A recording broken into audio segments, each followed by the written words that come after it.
All candidates ध्यान देंगे। NTT nursery teacher training course second year paper 2 का important question देख रहे हैं। इंपोर्टेंट क्वेश्चन देख रहे हैं, वेरी वेरी इंपोर्टेंट क्वेश्चन देख रहे हैं। एक क्वेश्चन हम करा चुके हैं पेपर 2 का। पेपर 2 का सेकेंड नंबर क्वेश्चन है। देखेंगे क्वेश्चन क्या कह रहा है। स्वास्थ्य को प्रभावित करने वाले कारकों का संक्षेप में वर्णन कीजिए। कह रहा है कि स्वास्थ्य को प्रभावित करने वाले कारकों का संक्षेप में वर्णन कीजिए। Describe in brief the effective factors of health. स्वास्थ्य को प्रभावित करने वाले कारकों का संक्षेप में वर्णन कीजिए। उत्तर देखेंगे। स्वास्थ्य को प्रभावित करने वाले कारक, स्वास्थ्य को प्रभावित करने वाले कारक, डिटरमाइनेंट फैक्टर्स ऑफ हेल्थ।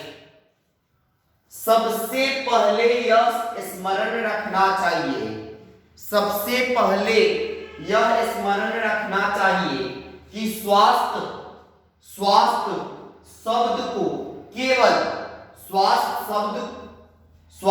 शब्द से केवल शारीरिक स्वास्थ्य से तात्पर्य नहीं है। स्वास्थ्य से हमारा अभिप्राय शारीरिक, मानसिक व संवेगात्मक पक्षों के कल्याण से है।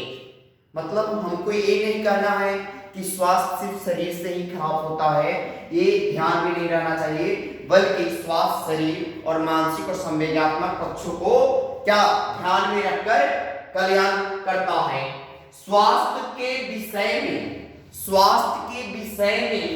पूरी जानकारी प्राप्त करने के लिए यह आवश्यक है कि पहले उन कारकों को समझा जाए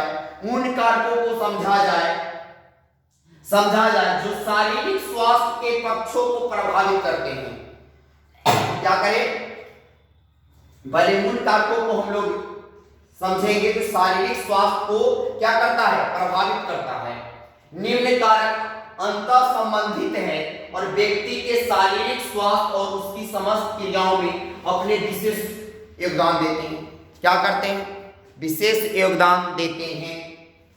पहला देखेंगे आनुवांशिकता का प्रभाव और दूसरा है वातावरण का प्रभाव। देखेंगे पहला है आनुवांशिकता का प्रभाव और दूसरा क्या है, वातावरण का प्रभाव।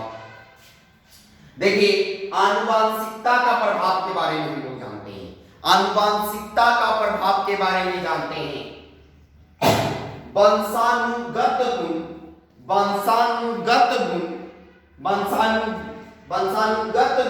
व अवगुण व्यक्तियों को जीन के द्वारा, ये शरीर क्या जीन से बना है, जीन के द्वारा माता पिता से प्राप्त होते हैं। किससे प्राप्त होते हैं, माता और पिता से प्राप्त होते हैं। क्या माता पिता से प्राप्त होते हैं, जीन प्राप्त होते हैं। ये वंशानुगत चलता रहता है। गुण और गुण क्या होता है, व्यक्तियों के जीन के द्वारा माता पिता से क्या होता है, प्राप्त होता है। जिस समय माता व पिता के अंडाणु, क्या माता या पिता के अंडाणु और शुक्राणु का संयोग होता है, क्या होता है, संयोग होता है भावी व्यक्ति को विरासत में मिलने वाले गुणों और गुणों का निर्धारण हो जाता है। विरासत में मिलने वाले गुणों और गुणों का क्या हो जाता है, निर्धारण हो जाता है। एक संसेचित फर्टिलाइजेट कोशिका को 24 क्रोमोसोम अंडाणुओं से और 24 क्रोमोसोम शुक्राणुओं से प्राप्त होते हैं। क्या 24 क्रोमोसोम अंडाणु से और 24 क्रोमोसोम शुक्राणु से प्राप्त होते हैं। इन अंडों के समान दिखने वाले क्रोमोसोम में जीन रहते हैं। इन अंडों में जो दिखने वाले क्रोमोसोम होते हैं उनमें क्या रहते हैं, जीन रहते हैं। जब संसेचित कोशिका का विभाजन होने लगता है, क्या संसेचित कोशिका का क्या होने लगता है, विभाजन होने लगता है, तो प्रत्येक क्रोमोसोम भी 2 समान सूत्रों में बंट जाते हैं। कितने समान सूत्रों में बंट जाते हैं, 2 समान सूत्रों में बंट जाते हैं। क्या क्रोमोसोम, और इस प्रकार जोड़े बन जाते हैं। क्या 24 जो है क्या है, 24 जो था अंडाणु के शुक्राणु और 24 क्या मतलब 24 जोड़े क्या शुक्राणु, 24 क्रोमोसोम शुक्राणु के था, दोनों मिलेगा, जब दोनों बटेगा टूटेगा तो क्या होगा 48 क्रोमोसोम जोड़े बन जाते हैं।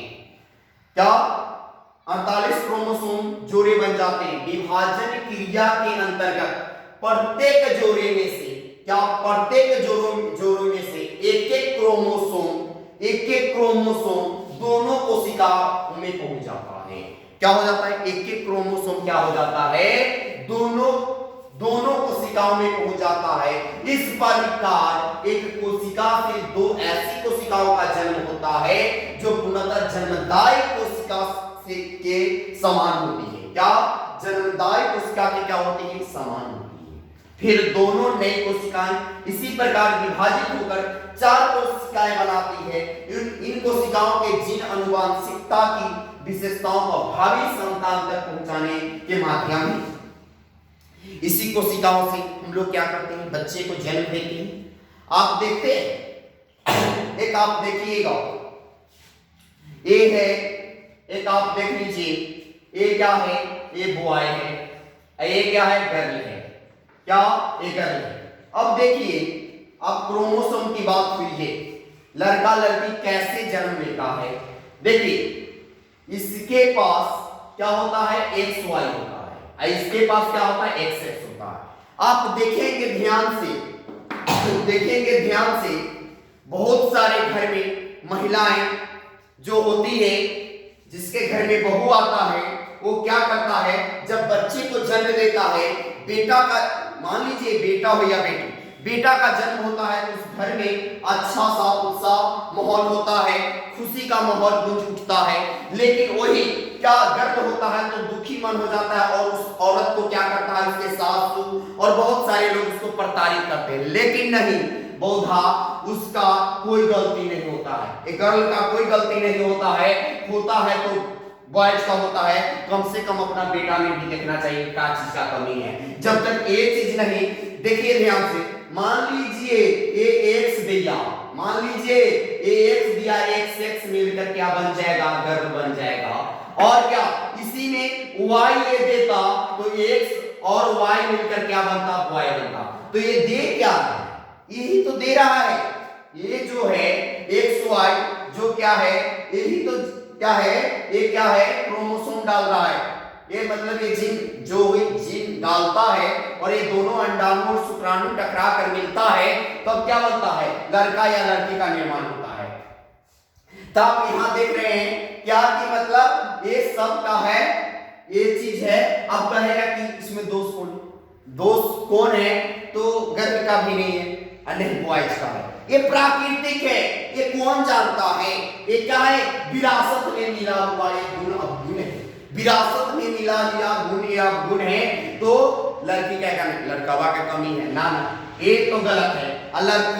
लड़का कहेगा लड़की कमी, कहीं नहीं भाई, किसी की कमी नहीं है। जो ऊपर वाले विरासत में दिया है वो गुणों अवगुणों वंशानुगत होता है, उसके अनुसार ही हम लोग उस पैटर्न पे चलना पड़ता है। तो आप लोग पढ़े लिखे लोग हैं, इससे कभी प्रताड़ित नहीं करेंगे। लेकिन इफेक्ट ज्यादा बॉयज के ऊपर पड़ता है। अब बॉयज जब तक ये एक्स वाई ये अंडाणु और शुक्राणु मिलकर ही क्या करते हैं, बच्चे को जन्म देते हैं। अगला टॉपिक, इसके बाद वातावरण था और सारे इसमें क्या होंगे, टॉप पॉइंट टेबल बातें होंगी। तो आप लोग क्या करेंगे, अगले वीडियो में आप लोग क्या करेंगे, अपने से इसको अच्छे से क्या करेंगे, नोट्स बनाएंगे और लिखेंगे।